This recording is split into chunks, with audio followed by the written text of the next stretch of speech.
Greetings to all gathered here. I am Mrs.S.Kavitha, Assistant Professor, Department of CSE, JJ College of Engineering and Technology, Saurabhya Group of Institutions, Trichy. So I am very happy to be here to present the importance of this subject, CS-3691, Embedded Systems and IoT. So now this embedded system is not only for the people who are in ECE, but it is for all the departments, especially from ECE, CSE, IT, AADS, cyber security, and even our mechanical students and Triply students are learning this. Why? Because the term embedded means one is depending on another. For example, here software is embedded on hardware. So now we are traveling in a world of software where the hardware should be also embedded into that. So this subject is for all the departments. Now we are starting with any syllabus or any paper, a student must know what are the course objectives.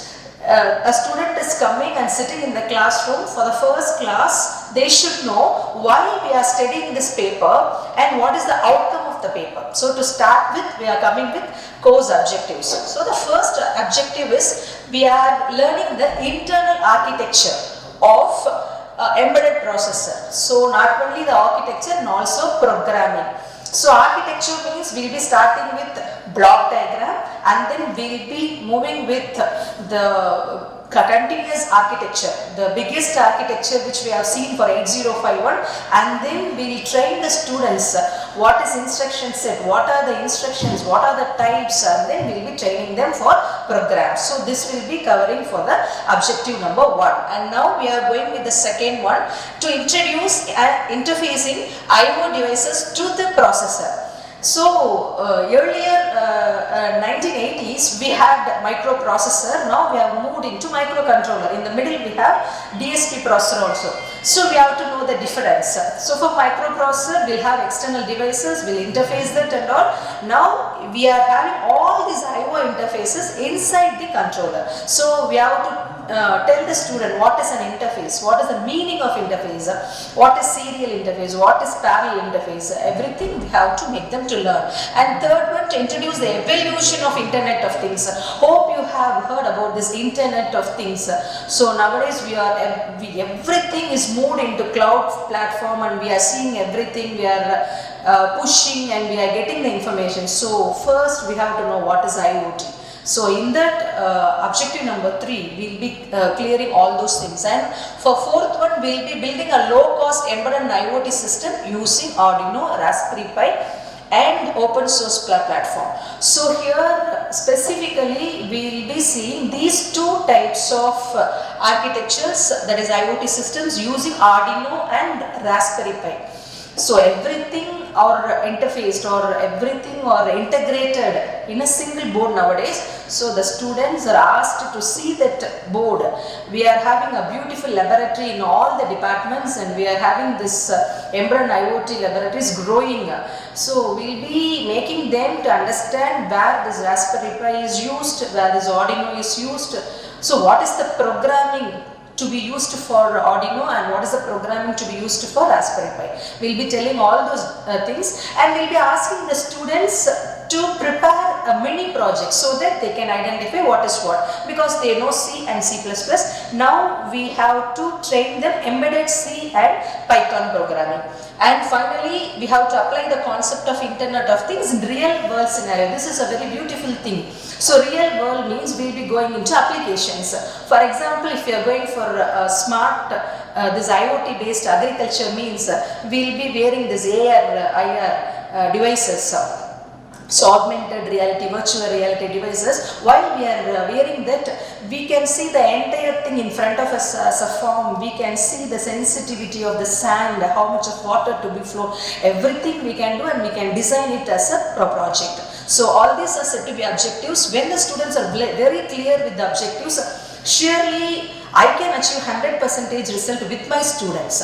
And the first outcome is they can explain very clearly about the architecture of embedded processors. As I said, the second one is I will train the instruction set so that they will write embedded C programs by themselves. And the third one is they will design embedded applications by emerging this IoT. And finally, they will compare the communication models, because we are having this Arduino and Raspberry Pi. We can communicate from one platform to another platform. So they will know how to do all those things. And the fifth one is they will design Arduino, Raspberry Pi and open platform applications. So now only we will be going into what is an embedded process. First the student should know what is the objective, what is the outcome, and then we will be going into the main thing, what is embedded system. So we are having software, we are having hardware. So till 10 years back we are having that independently. Now everything is dependent. So a software embedded on hardware is said to be embedded system. So nowadays this embedded system is having a variety of applications. So for example, if you see here, we are having the user interface where it will be taking the information from that embedded computer, where embedded computer means software is embedded on hardware. And here we will be giving the input variables and we will be getting the output, and we will be giving the entire output to the next system. So we can keep in mind that embedded system means software embedded in hardware. It will do variety of applications. Now we can see what are all the applications. For example, you can have a medical device. See, you can know a pacemaker, and now we are having fancy MRI devices. Pacemaker, it is a device used for heart, am I right? So while we are going for this pacemaker, this embedded system plays very important role. We can control the operation of that miniature component inside that. Similarly, you are having this fancy MRI machines where we can control all these things. So pacemaker and fancy MRI machines are said to be the example of medical device. So similarly, you are having application in sensors, in telecommunication, in audio device, in games, vehicle, etc. See, telecommunication, while you are traveling from one place to another, while you are crossing the edge of a place, so did you come across a problem which is called a signal problem? While we are speaking over phone, at some other place we are unable to continue. So we will tell that the signal is very weak. How the base station, we are moving from one base station to another base station. So this is sensed by embedded system now, and this communication system is now, it is going to greater heights because of this embedded system. Similarly, you are having so many applications. So this can be told to the students like this, and we can ask them to check out the other communication systems like other applications and all. And next we are coming with the block diagram. So block diagram means we will be having input, output, and the middle you will have processor. So if you are processing all those things, you should have some port to get into the input, and to provide the output also you are in requirement of ports. So if you see the block diagram, you are having a number of ports. Here you are having the ports, 4 input output ports are here. Starting from there, it is said to be external interrupt. If you are doing a program and in the middle somebody is interrupting us and asking for the application, what we will be doing? We will be checking, we will be prioritizing, and then if it is good, we will be stopping the main program and we will be taking the interrupt program. So for that we are having the external interrupts, and it is controlled by interrupt control. And then you are having your central processing unit. Main thing for the working of your 8051 microcontroller is oscillator frequency. So generally the oscillator frequency is between 4 to 30 MHz, but specifically if you go for, we are using 11.5 MHz. That will be the great thing. And you are having on-chip ROM, RAM and all, this and all, you know everything. And you are having the bus control and all. So in serial port you are having transmitter interface and also the receiver interface. See, this is said to be the basic block diagram. If you are going for the architecture, it might be a great thing. So next one, you are having this, I told embedded C program is very important. So for C programs and all, you have to know the type of instruction set. So the first one, you are having data transfer instruction. Data transfer means you will be transferring the information from one place to another. It may be from a register to register, or from a memory location to a register, or by indirect addressing you can transfer. Anyway you can do, even immediate instructions also there. Second level is byte level logical instruction.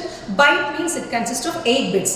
So as a byte, you can transfer all other information. Logical, you can have AND or XOR all other operations.